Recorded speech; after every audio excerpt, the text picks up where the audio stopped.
Next glossary பார்க்க போகிறோம். சொற்களஞ்சியம் ரைட்டா. சொற்களஞ்சியத்தில் சொல்லியிருக்கான் எவேலஞ்சிக்கல்னு சொன்னால் சுவிசேஷகர்னு அர்த்தம். அப்போ இவர் ஒரு நபர். எவேலஞ்சிக்கல்னால் சுவிசேஷகர் அப்படின்னா ஒரு நபர் அப்படின்னா அந்த நபர் என்ன செய்கிறார் என்பதை பற்றி தான் பார்க்கணும். எவேலஞ்சிக்கல்னால் ஒரு நபர், அவர் என்ன செய்கிறார் அப்படின்னு பார்ப்போம். Christian groups that believe that the teaching of the Bible அப்படின்னா கிறிஸ்டினோட பிரிவுகள், கிறிஸ்டின் மதத்தை சார்ந்த பிரிவினர். கிறிஸ்டின் குரூப்னால் கிறிஸ்டின் மதத்தை சார்ந்த பிரிவினர். தட் பிலீவ் அவர்கள் நம்புகிறார்கள். எதை நம்புகிறார்கள்? That the teaching of the Bible அப்படின்னா பைபிளில் உள்ள அர்த்தங்கள், அறிவுரைகள், பைபிளில் உள்ள அறிவுரைகளை இந்த கிறிஸ்டின் மதத்தவர்கள் நம்புகிறார்கள். அண்டு பெர்சுவேடட் என்னது? வற்புறுத்துவது. Persuaded others to join them is extremely important அப்படின்னா அண்டு பெர்சுவேடட்னு என்னது? வற்புறுத்துறது. இவர் கிறிஸ்டின் மதத்தை சேர்ந்தவர்கள் பைபிளில் உள்ள கருத்துக்களை நம்புகிறார்கள்.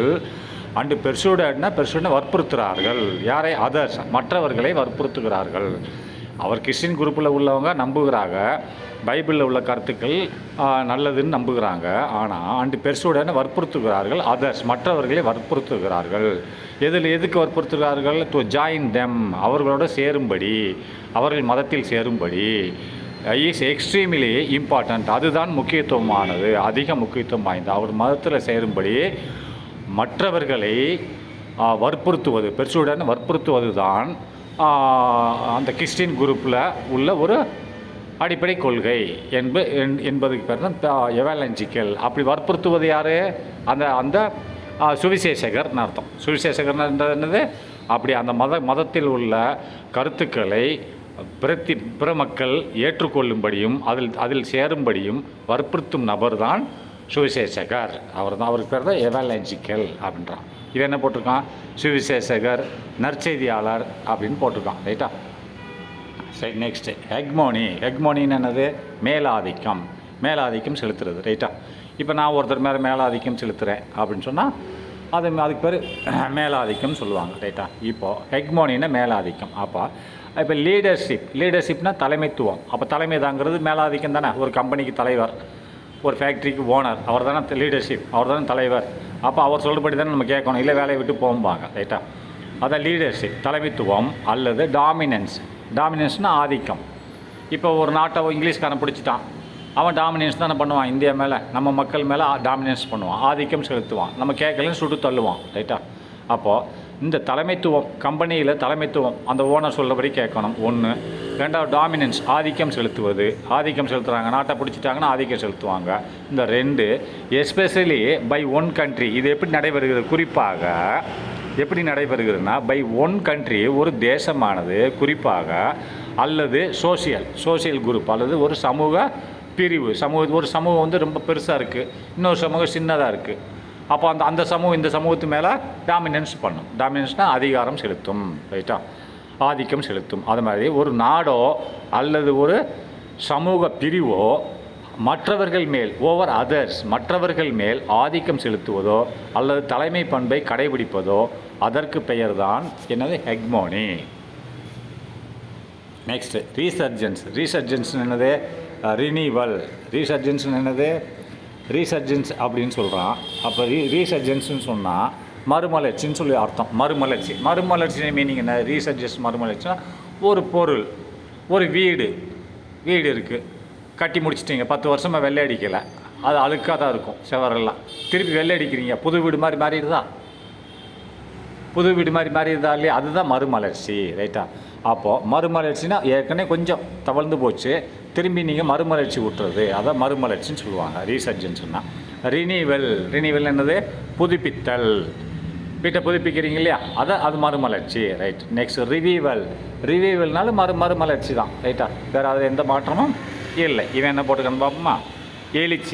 இல்லை அவன் எழுச்சின்னு போட்டிருக்கான். எழுச்சினால ஒன்று தான், மறுமலர்ச்சி எழுச்சி ரெண்டு ஒன்று தான். ரைட்டா. அடுத்து லிங்கிஸ்ட், அதாவது லிங்கிஸ்ட்ஸ்னால் மொழியாளர்கள்னு அர்த்தம், மொழி தெரிஞ்சவங்கன்னு அர்த்தம். லிங்கிஸ்ட்ஸ் அப்படின்னா லிங்கிஸ்ட் இஸ்னா புழுவில். ரைட்டா. லிங்கிஸ்ட் அப்படின்னா ஏ பெர்சன் ஸ்கில்டு இன் லாங்குவேஜஸ். லாங்குவேஜ்னு போடல, லாங்குவேஜஸ்ன்னு போட்டான். லாங்குவேஜ்னு போட்டால் மொழி ஒன்றை குறிக்கும். ஆனால் லாங்குவேஜஸ்னால் பல மொழிகள், ஒன்றுக்கு மேற்பட்டு, 2, 3, 4, 10, ஒன்றுக்கு மேலே இருக்கணும். அது 2ஆக இருந்தாலும் பிரச்சனை இல்லை. அப்போ லிங்குவிஸ்டிக்ஸ் அப்படின்னு சொன்னால் ஒரு மொழிக்கு மேலே இன்னொரு மொழி கற்றறிந்தவன் அர்த்தம். அதான மீனிங். லிங்குவிஸ்ட்னா ஒன்று, லிங்குவிஸ்ட்னா மொழிகள் கற்றறிந்தவர் அப்படின்னா. இப்போ எ பெர்சன் ஒரு நபர் ஸ்கில்டுனா திறமையாக இருக்கிறார். இதில் இன் லாங்குவேஜஸ் மொழிகளில் பாஷைகளில் திறமையாக இருக்கிறார் அப்படின்னா அதற்கு பேர் என்னது சொல்லுவாங்க? லிங்குவிஸ்டிக்ஸ்னு சொன்னால் அதுக்கு என்ன சொல்லுவாங்க? மொழி பெயர்ப்பாளர்னு சொல்லுவாங்க. அதாவது இப்போ நான் தமிழ் தெரியும், எனக்கு இங்கிலீஷ் தெரியும். இப்போ தமிழில் உள்ளதை படித்து பார்த்து உங்களுக்கு இங்கிலீஷில் சொல்கிறேன் இல்லையா? அப்போ 2 மொழியும் நான் தெரிஞ்சு வச்சுருக்கேன். அப்போ நான் ஒரு மொழிபெயர்ப்பாளர். மொழிபெயர்ப்பு ட்ரான்ஸ்லேஷன் பண்ணுறேன்ல, டிரான்ஸ்லேட்டர். மொழிபெயர்ப்பாளர் டிரான்ஸ்லேட்டர்னு சொல்லலாம்.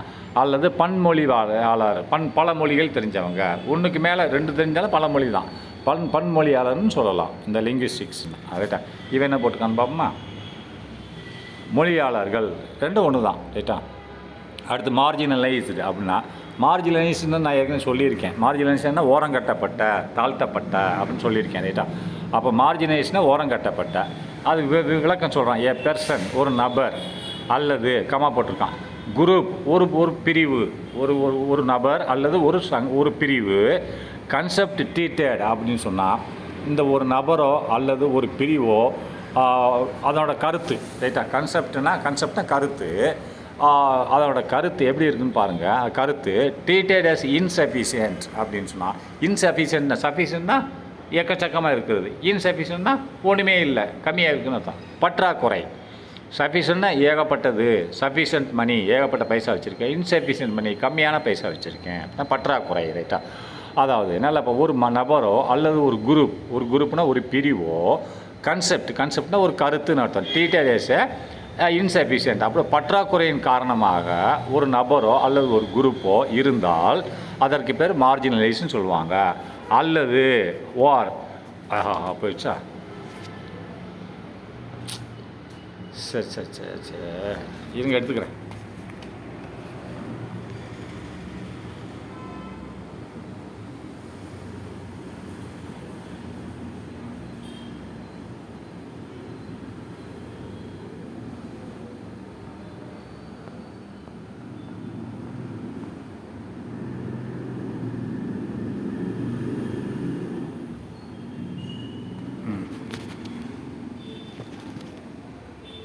வந்துருச்சு. ரைட்டா?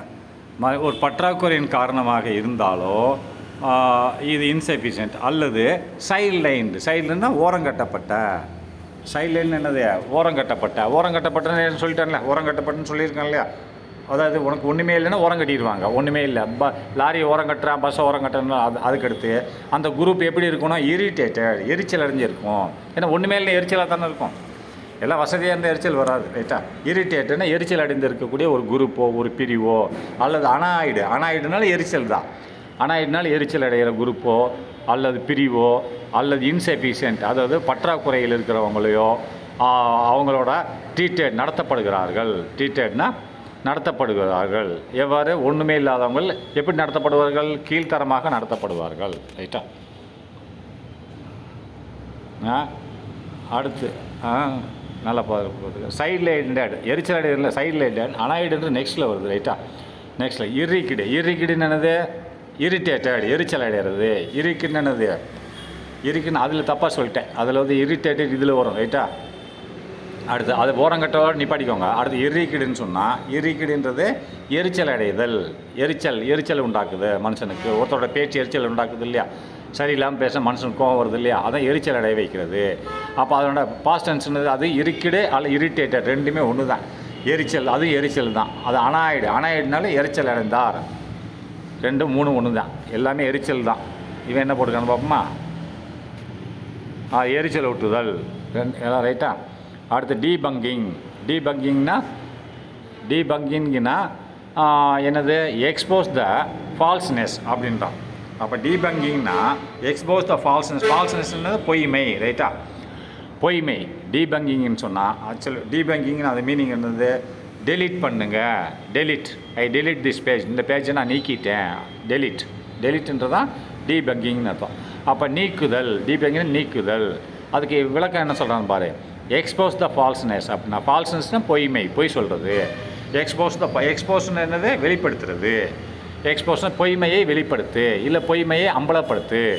அப்போ ஒருத்தன் பொய் சொல்கிறான், அதை அம்பலப்படுத்துகிறோம் இல்லையா, பொய்மையை அம்பலப்படுத்து அப்படின்னா அவன் உண்மையானவன் அல்ல. அதுக்கு தான் டெலீட் பண்ணுறவன், எனக்கு இந்த இது தேவையில்லை, தேவையில்லாத தான் நம்ம நீக்கிறோம். தேவையில்லாத டெலீட் பண்ணுவோமா? இப்போ சாப்பாடு சரியில்லை கீழே போட்டுடுறோம், சரி அந்த கீழே போடுமா, எந்த பைத்தியக்காரனும் போட மாட்டான், ரைட்டா? அதனால் பொய்மையை அம்பலப்படுத்து. அடுத்து ஹாலோனஸ் ஆஃப், வெற்றிடம். ஹாலோனஸ் என்னது, ஃபிசிக்ஸில் படிச்சிருக்கீங்களா? ஹாலோனஸ்னு வெற்றிடம். எதனோட வெற்றிடம்? ஹாலோனஸ் ஆஃப், அதாவது வெற்றிடம். எதனோட வெற்றிடம்? மைத் அப்படின்னா ஒரு கட்டுக்கதையின் வெற்றிடம். மைத்துன்னு என்னது, ஒரு கட்டுக்கதை, போய் சொல்கிறான், ஒரு கதை அளக்குறான், ரைட்டா?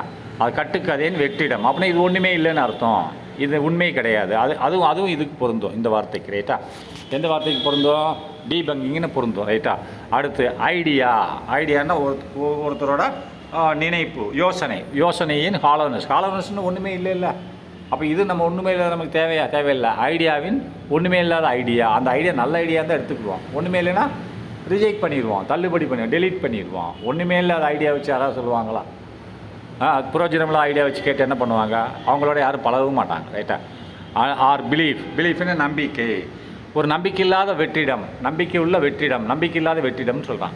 நம்பிக்கையின் வெற்றிடம், பிலீவ்னா நம்பிக்கையின் வெற்றிடம்னா அப்போ நம்பிக்கை இல்லைன்னு அர்த்தம் அங்கே. அப்போ ஒருத்த மேலே நம்பிக்கை இல்லை எனக்கு, அவங்களோட நான் பழகி என்ன பண்ண போகிறேன்? அப்போ இது டெலிட்டு. அப்போ டெலிட்டுக்கு நீக்குதல், அது நீக்குதல் ஓகே தானே? இவன் என்ன போட்டிருக்கான்னு பார்ப்போமா? ஒழித்துக்கட்டு நீக்குதல் ரெண்டு ஒன்று தான், ரைட்டா? அடுத்து ட்ரன்ஸ்டு. அப்போ ட்ரன்ஸ்டு அப்படின்னு சொன்னால் அது என்னன்னு பார்ப்போம். ட்ரன்ஸ்டுன்னு சொன்னால் எலெக்ஷனில் நின்று தோத்தாங்க இல்லையா, அதாவது அந்த அந்த நம்ம ஜஸ்டிஸ் கட்சி ஒரு சமயம் எலெக்ஷனில் நின்று தோற்று போச்சு, எக்கச்சக்கமாக தோற்றுருச்சு காங்கிரஸ் கட்சிகிட்ட. அதுதான் ட்ரன்ஸ்டுன்னு சொல்லுவாங்க. அதை துன்புறுத்தப்பட்டனர் அப்படின்னா, தோத்தாலே துன்புறுத்துற மாதிரி தானே. நான் ஜெயிப்பேன்னு நினச்சிட்டு இருப்பேன், ஆனால் தோற்று போயிடுறேன், ஆனால் மனசு வருத்தமாக இருக்கும் இல்லையா? வருத்தமாக இருக்குன்னா அதுக்கு பேர் துன்புறுத்தப்பட்டது. ட்ரன்ஸ்டுன்னா துன்புறுத்தப்பட்டது. அதுக்கு டெஃபினிஷன் கொடுத்துருக்கான் பாரு. டிஃபீட் ஹெவிலி இன் ஏ கான்டெஸ்ட் அப்படின்னா, டிஃபீட் தோல்வி அடைதல், அதிகமான தோல்வியை சந்தித்தல். டிஃபீட்னா தோல்வி, ஹெவில்னா அதிகமான தோல்வி அடைதல். இதில் இன்னே கான்டெஸ்ட் போட்டியில், இன்னைய கான்டெஸ்ட்னா போட்டியில் அதிகமான தோல்வி அடைதல். அந்த ஜஸ்டிஸ் கட்சி போட்டு அதிகமாக தோல்வி அடைஞ்சிச்சு இல்லையா, அதுக்கு வந்து ட்ரன்ஸ்டுன்னு சொன்ன என்னது, துன்புறுத்தப்பட்டது, ரைட்? அது ஆமாம், அவங்க ரொம்ப துன்புறுத்தப்பட்டாங்க, ஏன்னா தோல்வி அடைஞ்சால் துன்புறுத்தல் தானே. அடுத்து கிரிட்டிக்விங்னு சொன்னால் எவாலுவேட் இன் ஏ டீட்டெயில்டு அப்படின்னா, இப்போ எவாலுவேட் அப்படின்றது நீங்கள் கவனமாக கவனிக்கணும். எவாலுவேட் அப்படின்னு என்னது? எவாலுவேட்னா மதிப்பிடணும். அதுக்கு ஒரு தோராயமாக உத்தேசமாக அது எவ்வளோ போகும், எவாலுவேட் திஸ் திங் அப்படின்னா இதை நல்லா கவனித்து சொல்லுப்பா இது என்னன்ட்டு அப்படின்னு சொல்கிறோம்ல. எவாலுவேட்னா மதிப்பிடணும். இது சரியாக தப்பான மதிப்பிடுறது. இன்னே டீட்டெயில்டு விளக்கமாக மதிப்பிடுறது, நல்ல தெளிவாக மதிப்பிடணும். சும்மா தோளாந்தொத்தையாக கிடையாது. அதை எவாலுவேட் இன் டீட்டெயில், நல்லா விரிவாக மதிப்பிடணும், ரைட்டா? விரிவாக மதிப்பிடணும். அண்டு இது ஒன்று. அண்டு அனாலிட்டிக்கல் வே அப்படின்னு சொன்னால், அனாலிட்டிக்கல்னு என்னென்னு, பகுப்பாய்வு வழின்னு அர்த்தம். ஒன்று பகுப்பாய்வுனா அது அந்த பொருள் வந்து உண்மையிலே சரியான பொருளா இல்லையா. இப்போ நம்ம ஒரு தேன் வாங்க போகிறோம், தேன் வந்து அக்மார்க்குள்ள தேனா நல்லா இருக்குமா இல்லையான்னு சொல்லி நல்லா விரிவாக அதை மதிப்பிடணும், ரைட்டா? அதில் பகுப்பாய்வு செய்யணும், இது சரியா இல்லையானா பகுப்பாய்வு செய்தல். பகுப்பாய்வு வழி மூலிமா பகுப்பாய்வுனா அதை கரெக்டாக பார்க்கணும், எந்த கம்பெனி என்னென்னு பார்க்கணுமோ அதை பகுப்பாய்வு வழி மூலிமா எவாலுவேட் செய்கிறது. எவாலுவேட்னா மதிப்பிட வேண்டும். அதுக்கு பிறகு கிரிட்டிக்விங்னு சொல்கிறான். கிரிட்டிக்விங் என்னது? விமர்சனம். கிரிட்டிக்விங் என்னது? விமர்சனம்னா ஒன்றை பற்றி விளம்பரம் பண்ணுறதில்ல. விமர்சனம்ன்றது அதை தெளிவாக புரிஞ்சிக்கிறது. இன் டீட்டெயில் விளக்கமாக எவாலுவேட், அதான் அதுக்குள்ளே என்ன இருக்குன்றது நல்ல விளக்கமாக கற்றறிதல், அதான் விமர்சனம்னு சொல்லுவாங்க. இவன் என்ன போட்டிருக்கான்னு பார்ப்போமா? இவன் விமர்சிப்பது அப்படின்னு போட்டிருக்காங்க. நல்லா இருந்துச்சு, நல்லா இருக்குமா, கெட்டதுன்னு சொல்லிடுவான், ரைட்டா? அடுத்து இனிக்வேட்டஸ்ன்னு சொன்னால், இனிக்வேட்டஸ் என்பது கிராஸ்லி அன்ஃபேர் அப்படின்னா, இப்போ கிராஸ்ன்றதுல மொத்தத்தின் கூட்டல் அதுன்னு அர்த்தம், ரைட்டா? மொத்தத்தின் கூட்டல் தான் கிராஸ்ன்னு சொல்லுவாங்க. அப்போ கிராஸ்லி அன்ஃபேர்னா மிகவும் அன்ஃபேர்னா நியாயமானது, அன்ஃபேர்னா நியாயமற்றது. அப்போது கிராஸ்லினா மொத்தமாக நியாயமற்றது. அதாவது கிராஸ்லினா மொத்தமாக நியாயமற்றதுன்னா மிகவும் நியாயமற்றதுன்னு போட்டுக்கலாம். இந்த இடத்துல மிகவும், கிராஸ்லினா மிகவும்னு போட்டுக்கலாம். மிகவும் நியாயமற்றது. And morally wrong. மொரலினா மோரல், ஒருத்தனோட மோரல் எப்படி இருக்குது. நம்ம அந்த காலத்தில் மோரல் கிளாஸஸ்ன்னு எடுப்பாங்க ஸ்டூடெண்ட்ஸுகளுக்கு, வாத்தியாருக்கு. மோரல் கிளாஸஸ்னால் மோரல் அப்படின்னு என்னதுன்னா, அதாவது தார்மீகம், அதாவது உங்களோட ஒரு நாலேஜ் இம்ப்ரூவ்மெண்ட், நாலேஜில் உங்களோட அட்டிடியூடை மேலே கொண்டு வருது, குணாதிசயங்களை, ரைட்டா, அதை தார்மீகம்னு சொல்லுவாங்க. மோரல் ராங் அப்படின்ற, மோரல் ராங்னா தார்மீக ரீதியாக தவறு. தார்மீக ரீதினா மோரல்னால் ஒரு வழிமுறை, இப்படி தான் செய்யணும் அப்படின்னு சொல்லிட்டு. கக்கூஸில் போய் மனுஷன் சாப்பிடுவானா? அது தார்மீக ரீதியாக டைனிங்கால் தான் சாப்பிடணும். டைனிங்கில் போய் கக்கூஸ் போவானா? அது நாய் தான் போகும். இது கக்கூஸில் டைனிங் போகிறது நாய் தான் போகும், பாத்ரூமில் சாப்பிட்றது நாய் தான் சாப்பிடும், ரைட்டா. அதனால் தார்மீக ரீதியாக தவறு, ரைட்டா. நெக்ஸ்ட்டு தார்மீக ரீதியாக தவறுன்னு சொல்கிறான், ரைட். நெக்ஸ்ட்டு பீசோடமைன் சொன்னால், பிசோடமைனு ஃபிக்ஸியஸ் நேம்னா ஒரு என்ன சொல்ல, பீசோடமைன்னு சொன்னால் புனை பெயர்னு அர்த்தம். இப்போ பட்ட பெயர்னு சொல்கிறோம்ல, பீசோடமைன்னா பட்டை பெயர், புனை பெயர். இப்போ எனக்கு பட்ட பெயர் இருக்குது, உங்களுக்கு தெரியும், அதனால் புனை பெயர், பட்ட பெயர். அதாவது ஒரு ஃபிக்ஸியஸ் நேம் அப்படின்னு சொன்னால் கற்பனையான ஒரு பெயர், உண்மையான பெயர் இல்லை, ரெண்டாவது பெயர், கற்பனையான ஒரு பெயர் அப்படின்னு. ஃபிக்ஸியஸ்னால் கற்பனையான. Especially one used by author அப்படின்னா, எஸ்பெஷலி குறிப்பாக ஒருத்தர் அதை யாரால் உபயோகப்படுத்தப்படுறது, ஒன் யூஸ்ட் பை ஆதர், ஒரு புத்தகம் எழுதும் நபரால் அது உபயோகப்படுத்தப்படுகிறது. ரீசெரிஸ்டு அப்படின்னா கிவ் எ நியூ நேம் அப்படின்னா ஒரு புதிய பெயர் இடுதல். ரீசெரிஸ்னால் ஒரு புதிய பெயர் இடுதல்.